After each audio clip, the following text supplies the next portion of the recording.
Vamos lá, galera, vamos para o nosso segundo módulo da disciplina de ensino em enfermagem, né? E agora nós vamos falar sobre o educador enfermeiro frente ao processo de trabalho educativo, né? Então, a gente falou um pouquinho geral no primeiro módulo sobre a questão da educação popular e agora o enfermeiro como educador, né? Então, o enfermeiro ele se consolida como um educador em saúde, né? É fundamental para dentro do nosso processo de cuidado. Então, lembre, hoje o enfermeiro ele vai além de uma assistência técnica, né, de fazer técnicas, ele vai para um cuidado integral, e esse cuidado integral vai dentro de vários princípios, que é da prevenção de doença, a prevenção de agravo, a promoção à saúde, a parte reabilitatória e a parte curativa, né? E o acompanhamento posterior. Então, e para isso, a ideia a nível tanto individual quanto a nível comunitário. E por isso a educação do enfermeiro como educador é de extrema importância nesse processo, tá? Porque a gente tem que sair da lógica daquele enfermeiro educador que antigamente se tinha, de um educador dentro de um formato bancário, de que eu sou detentor de saber e repasso para a pessoa, por uma ideia de uma educação mais popular, né? Uma educação popular, como a gente falou no módulo anterior, de algumas teorias que vão embasar essa ideia de educação popular, tá? A sua abordagem, ela sempre vai ter que ser contextualizada. O enfermeiro sempre vai ter que contextualizar a sua abordagem, seu cuidado, que vai além dos fatores, né, clínicos, para os fatores sociais, culturais e econômicos, né? Então, eu tenho que entender dentro do contexto de vida daquela pessoa, daquela subjetividade, daquela comunidade, quais são as relações. Então, a gente nunca vai ter um padrão de cuidado. Os protocolos, eles são para nortear uma ação, mas ele não é engessado, porque ele vai depender da realidade daquela população adscrita que eu atendo, né? Aquela população da minha responsabilidade sanitária, que vai depender da região, da sua cultura, da religião que mais se coloca ali, da questão, né, como eu falei, da cultura, da questão social, econômica, estrutural, tudo isso vai depender para fora. Então, dessa forma, a educação em saúde, por exemplo, o enfermeiro empodera tanto o indivíduo quanto o grupo, né? Então, a ideia é empoderar a comunidade, empoderar aquele coletivo, para que ele possa buscar seus direitos também. Então, e aí, a gente está falando que no Brasil, né, não só no Brasil, mas no Brasil que a gente está focando aqui, nós tivemos, a nossa formação ela foi muito dentro de um formato, de um paradigma mais biomédico, centrado na doença, centrado no profissional de saúde como detentor de saber, e com a construção do SUS, a gente quebra essa lógica, né? A reforma sanitária ela buscou um outro conceito para essa formação, né?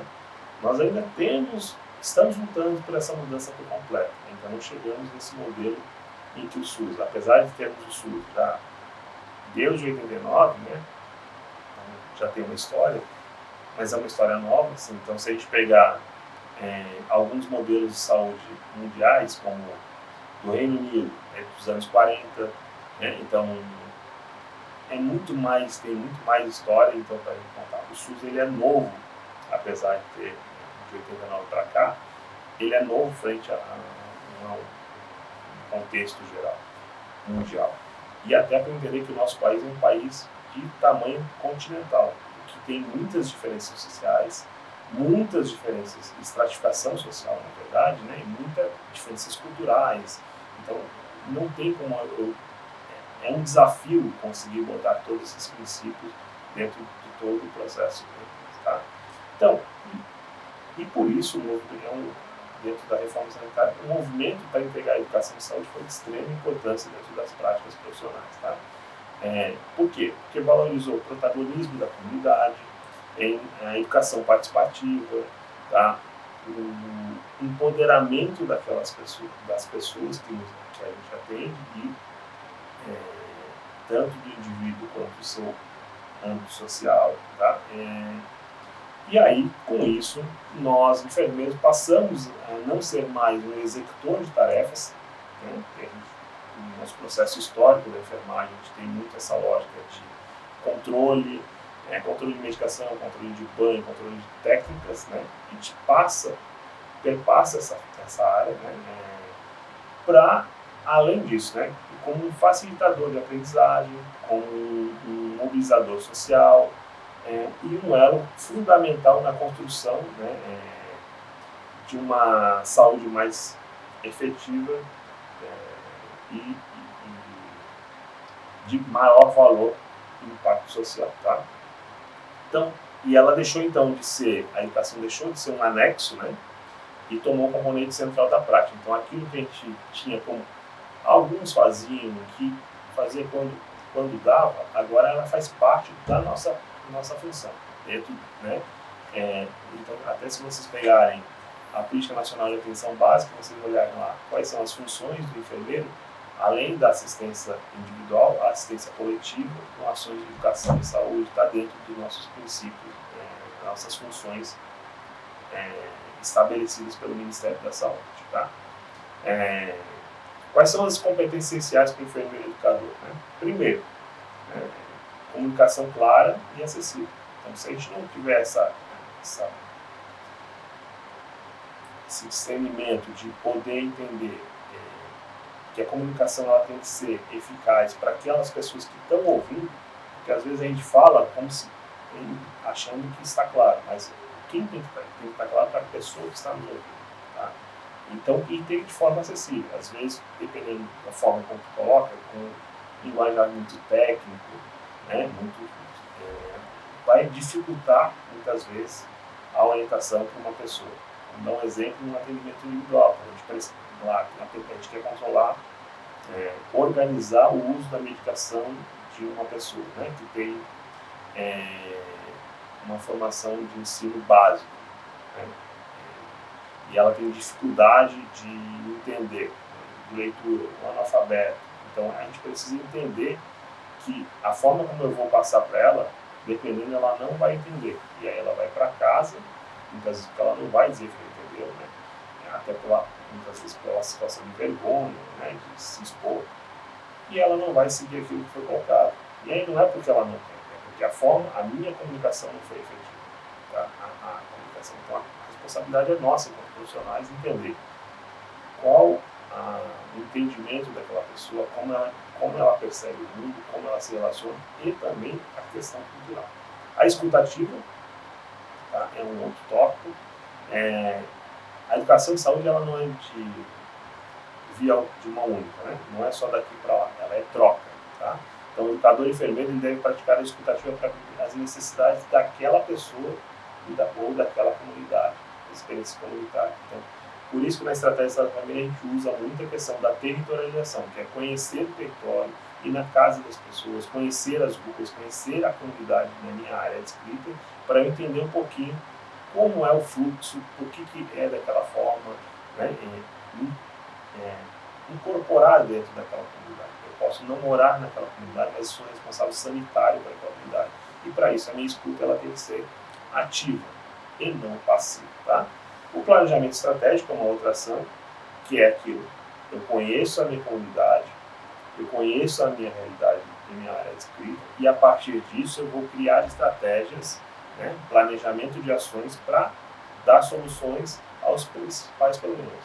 Tá? E aí, as ações educativas não podem ser improvisadas, elas têm que ser planejadas dentro daquelas necessidades daquela minha comunidade. Então, se eu tenho uma necessidade dentro da minha comunidade de excesso de lixo nas ruas, que vai estar gerando impacto no aumento de doenças, de certas doenças, eu tenho que trabalhar dentro daquela realidade ações de educação e saúde para orientar a população na relação de cuidado com o lixo. Né? Então, a consequência do lixo na rua, que vai gerar doenças, tá? Também tem que ser tratada, mas eu tenho que trabalhar a prevenção para que isso diminua, porque senão eu vou tratando, mas o lixo continua na rua. Então a causa vai continuar, eu tenho que ir na causa. E a causa aí eu vou ter que trabalhar com educação e saúde, orientando a importância de separação de lixo, da questão, às vezes, de fortalecer as pessoas, se não tem coleta de lixo local, de empoderar a população na busca dos seus direitos da questão correta. Isso é trabalhar a educação e saúde. A flexibilidade e criatividade também é um outro ponto importante. cada comunidade, cada indivíduo é único, é singular. A gente não pode achar que tudo serve para todo mundo. Tá? São realidades diferentes, histórias diferentes, culturas diferentes, entendimento de mundo diferente. Então, a gente tem que ter flexibilidade, entendimento e criatividade para poder perceber isso. E avaliação contínua também. Ela não pode ser pontual. Como eu falei lá no início, ela tem que ser processual, contínua. Essa avaliação ela tem que ser.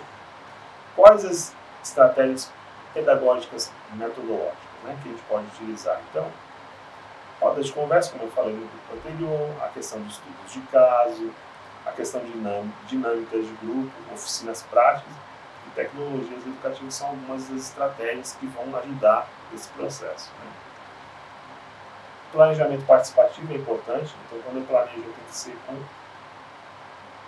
o meu planejamento enquanto enfermeiro para o processo de educação e saúde não tem que ser meu, ele tem que ser coletivo. Tá? Então, e aí trabalhar a questão de etapas desse planejamento de educação e saúde, como é que a gente faz, Para que o planejamento seja bem sucedido, a base para qualquer ação educativa eficaz em saúde. Então, ele precisa ser bem estruturado, bem pensado e bem levantado. E, principalmente, bem discutido entre todos os atores participantes desse processo. Muitas vezes, o que eu considero um problema, a minha comunidade não considera. Tá? Então, e aí, não que aquilo não se torne um problema, mas às vezes não é prioridade inicial. Às vezes a prioridade inicial é algo que aquela comunidade, então é aquela da escuta ativa. Eu tenho que entender o que a minha população, a minha comunidade ou o meu indivíduo mais necessita nesse momento. Tá?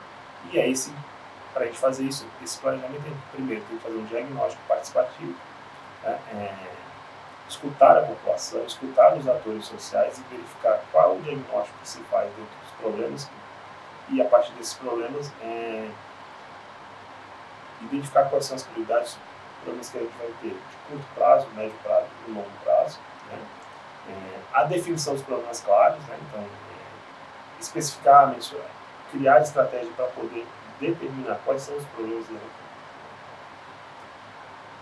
mais necessários naquele momento, de curto prazo. E aí, a partir disso, selecionar estratégias de como eu vou fazer esse processo de educação e saúde. Eu vou criar um grupo, vou criar uma roda de conversa, vou criar uma dinâmica, vou fazer uma ação social, como eu vou criar esse processo. Depois que eu crio essa estratégia que eu vou colocar, eu vou implementar ações. Que aí eu vou a execução do plano de ação. Então, se eu procuro uma roda de conversa sobre a questão da discussão sobre o meio ambiente relacionado à saúde, pensando naquele objetivo, naquele plano de lixo, quantos grupos eu vou fazer, vai ser de quanto tempo, vou estruturar essa forma, vou lá, ser um grupo que vou trabalhar de 15 em 15 dias, e aí colocar e avaliar, e fazer dois processos avaliativos. A avaliação processual, que é contínua, e a avaliação final, se esse acabou, para verificar se teve eficaz ou não aquela menção. Lembrando, todo planejamento ele pode sofrer mudança. O planejamento é um fio norteador, mas ele pode sofrer mudança. Tá? E como é que eu avalio indicadores? Avalio esse processo da eficiência ou eficácia do trabalho educativo. A gente pode pensar em indicadores qualitativos e indicadores quantitativos. Então, se eu pensar na participação em atividades, esse é o indicador mais básico inicial. Houve participação do público que eu queria, porque ele já vai me mostrar o alcance desse projeto, se foi eficaz ou não. Outra é a adesão ao tratamento e às recomendações. Bom, as pessoas participaram, mas elas aderiram àquele tipo de tratamento, aquelas ações. Se a gente pegar lá a questão do lixo novamente, as pessoas começaram a fazer essa separação de lixo, elas começaram a diminuir o lixo na rua, e depois os impactos dos indicadores de saúde coletiva. Houve uma diminuição de dengue, houve uma diminuição de leptospirose por causa do lixo, houve uma diminuição de alagamentos naquela localidade, então houve eficácia desse processo. Isso é um processo de avaliação qualitativa. A avaliação qualitativa que vai é números, né? Entender as mudanças em música, e aí eu vou verificar a partir de mudanças de comportamento de atitude, aumento da autonomia do empoderamento, e a percepção da qualidade de vida daquela pessoa toda. 2 critérios avaliativos, dois sistemas, um qualitativo e um quantitativo. Ok? A combinação desses 2 indicadores, quanti e quali, ele vai dar uma avaliação mais robusta. Então, o melhor é quando a gente faz a avaliação dos 2. Então, quanti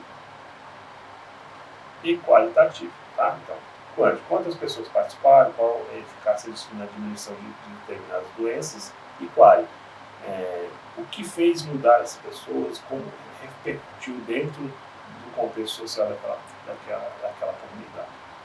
Tá? Quais são os impactos de uma ação dessa dentro da saúde coletiva? A gente vai conseguir, o enfermeiro e o educador, ele proporciona o quê? Um aumento do empoderamento e da autonomia da população. Isso é uma extrema importância, porque a população empoderada ela vai conseguir ser mais, vai melhorar sua qualidade de vida, vai buscar seus direitos sociais, ela vai conseguir ser mais coletiva dentro desse processo.